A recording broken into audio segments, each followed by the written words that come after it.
ago, I bought a house with a 5-year interest-only mortgage, and I'm able to do it now. And in 2 years, I'm going to need about twice as much money. And so I heard you speaking recently about when you don't even know how you're going to pull something off, how to approach it. And this is, it is beyond my, I would appreciate some coaching here and how to be about this prospect 2 years down the road. Because part of me wants to try to figure it out and prepare myself. It can be a little scary. But I want to bring a sense of optimism and confidence and tap into my creativity. All right, so let's apply what we were just applying a moment ago. So you don't know how you're going to reduce this interest rate, or you don't know how you're going to affect the legislature that might bring that about, or you don't know how you're going to pay a doubled mortgage, bring more money into your experience to pay more, or you don't know, of course that partner might bring money with them and yeah. But let's just say I need to double my income in 2 years. Well, is that an upstream statement or a downstream statement? In other words, did that make you feel better or worse? In other words, we were looking for a way to soothe it, and you seem to be looking for a way to poke it with a stick a little bit. And the reason that we ask is because your work is not to find a solution. Your work is to soothe. Think of the word solution has the word soothe in it, doesn't it? In other words, solution. Okay. It's a solution. You're wanting to soothe yourself into your vibrational alignment, and so you're wanting to talk your angst down. And the way you do that, we've just been talking about that. The way you do that is by reaching for the thoughts or examples that you can give yourself that make you feel better as you are coming up with them. What you're really wanting to do is to stand where you are, because you can't stand any place else, and soothe the way you feel by speaking what you do know, not what you don't know. And you see, what you just did was the opposite. You said, I need to double my income in 2 years. You just made it look as hard as you could possibly make it look. You weren't amplifying what you do know, which was soothing. You were amplifying the unknown, which is the opposite of soothing. Can you get this? And are you beginning to accept, do you accept that this is a vibrational alignment effort, not a figuring out where the money's coming from effort? In other words, do you accept that the increase in income is already in your vibrational escrow? Do you accept that when you first signed the papers on that you put some of it there? And do you understand that every time you've worried about it, you've put more of it there? In other words, this is a really well thought out, well planned, and now well tended to by your source energy creation. And so the question isn't will be, if it will be, because it already is. And the question isn't, do I get to have it because it's already yours? The question is, how can I right now feel that it's there rather than antagonize myself into feeling that it isn't there? How can I trust rather than doubt? How can I believe rather than wonder? How can I know rather than worry? And so it's an emotional game. It's a vibrational game. So what do I know? What do I know that makes me feel better? Even if it's general, I know I'm good at what I do. I know that I always figure things out. I know that things do work out for me. I know that I'm a survivor. I know that I'm resourceful. I know that the laws of the universe are in place. I know that it's in my vibrational escrow. I know that universal forces are always helping me. I know that the solution is in place. I know that I have access to it even though I don't see it right now. I know that even though I don't see it right now, I may see it later. I know that there have been many things that at one time I didn't know that later I knew. These things I know. Now that's soothing, isn't it? Yes. So as you talk about what you do know, even though it's general, it soothes your vibration. It helps you to close the gap. And the more you close your gap, then the more the universe can orchestrate the circumstances and events that you need. But when you do the opposite, when you antagonize yourself, when you say, these things I don't know where it's going to come from. I don't know when it's going to come. I don't know if it's going to come in time. I don't know what I'm going to do. When you antagonize yourself in those ways, then you don't let the universal forces that are working for you come to you. And then then you just feel worse and worse and worse. That was really good. You got that clearly, didn't you?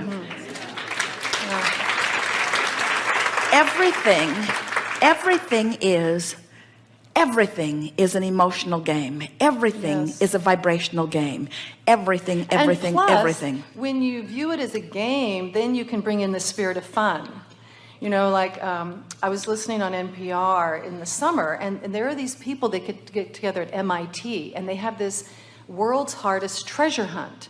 And they have the most brilliant brains make the most challenging hints to find this impossible game, and people love it. And I heard this report, and I said, you know what? I can do that with my property tax. And I brought that spirit to it, and I actually manifested something that was really not kind of predictable, bringing that spirit of play. Well, we really like it when you become playful, because whenever you're playful, you're closing the gap. Yeah. Whenever you're ornery, you're widening the gap. Yeah. Whenever you're hopeful, you're closing the gap. Whenever you're worried, you're widening the gap. And so if you've just got your eye, those were your words as you sat down, if you've got your eye on the gap, if you've got your solar plexus on your gap, if you've got your feeling sensors on your gap, and you care how you feel, then never mind reality. Reality doesn't mean diddly squat. What is just doesn't matter, because it's temporary and moving. And it's moving in the direction of your opening or closing the gap. So when you get that, and you realize that you have control over the way you feel regardless of the conditions, now you've really got it. Creation is about unconditional alignment.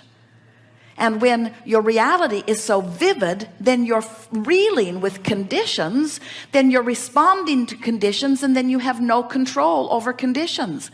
And then you just faction off, you polarize, you try to get people to do different things so that they can create different conditions. In other words, we promise you, it's a lot easier for you to close your gap and allow the universe to deliver to you double your income and more than it is for you to get them to change the interest rates. It's a lot easier for you to just allow the abundance of the universe to come to you. It's easier for me to close my gap than widen it with those thoughts of discord. We're happy to hear you say that. It's whether it's easier or harder, it sure feels better to close it. And so it's sure worth making the effort. And even if it's hard in the beginning because the other thoughts are more dominant or more active, once you make the effort, as you've seen us demonstrate here, especially in the last little bit, what happens is it gets easier and easier, because the law of attraction keeps responding to your most active vibration, and you have control over what that is. Yes, thank you. Yes, indeed. And then this third part is my life work. I want to ask something that I think is this save the world notion, that I'm wondering, when you speak to people so much about their personal lives, if there might not be this generational conditioning, thought pattern, thought form, energy form that I grew up in, which was that we're supposed to save the world. Yes, and I but grew it's up sick. as an activist. And yes, of course that's abounding, but it is nowhere in your vibrational escrow, and it is not anything that the source energy within you knows. In other words, the source view is that this world does not need to be saved, because it is emphatically expanding for the good. In other words, the viewpoint that the world needs to be saved is an attitude that in that moment has you really separated from who you are. Well, and I've been looking for, by listening to your information, I've been looking for, where's the resistance?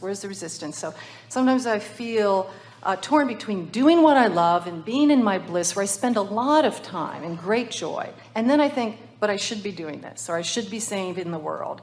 And I feel that pull. And I've been trying to merge the two, and then I said, well, maybe that's just some conditioning thought form, and I don't really have to merge the two. Well, here's the way you sort that out. How would you go about saving the world? Well, like, for example, I love nature. And so I belong to all these environmental organizations, and I love to write, I love to take photographs, but then Mixed into that mix is, I think, well, I have to write these great bestsellers that also save the environment, that awaken consciousness, that all of the stuff in my life, I think I have to use towards that end.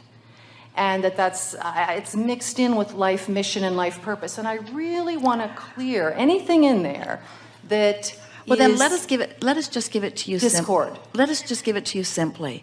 So each of you, as you come forth, have a determination to create your reality. And when you expand that notion to mean that means I have to create everybody else's reality, you've gone too far.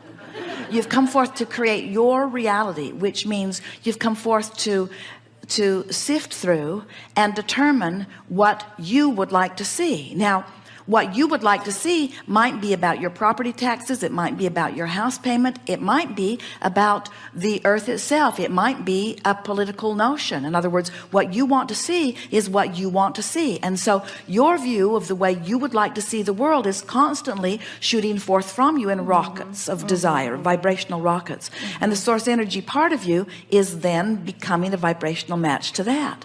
So then the only thing you have to ask yourself is this letter I'm writing, is this website I'm reviewing, is what I'm doing right now making me feel good or bad? Do I feel better or worse in my involvement with it?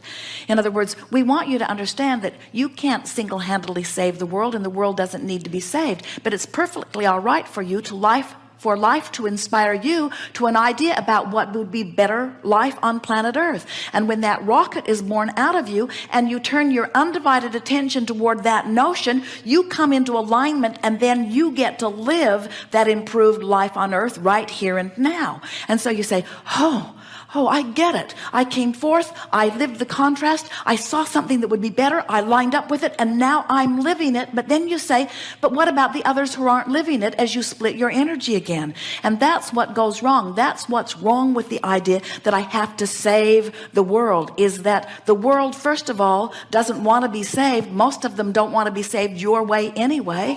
And when you understand that the only work that you can do, all you have the ability or the right or the capacity to do is to come into alignment with your own evolved, expanded self. And every particle of discord that you ever feel is not because you're not saving the world, it's because you're not keeping up with who you are. You're misinterpreting what those negative emotions are. Those emotions of frustration or, oh, I should be doing something different, are not because you're not saving the world, it's because you're not keeping up to speed with who you have become.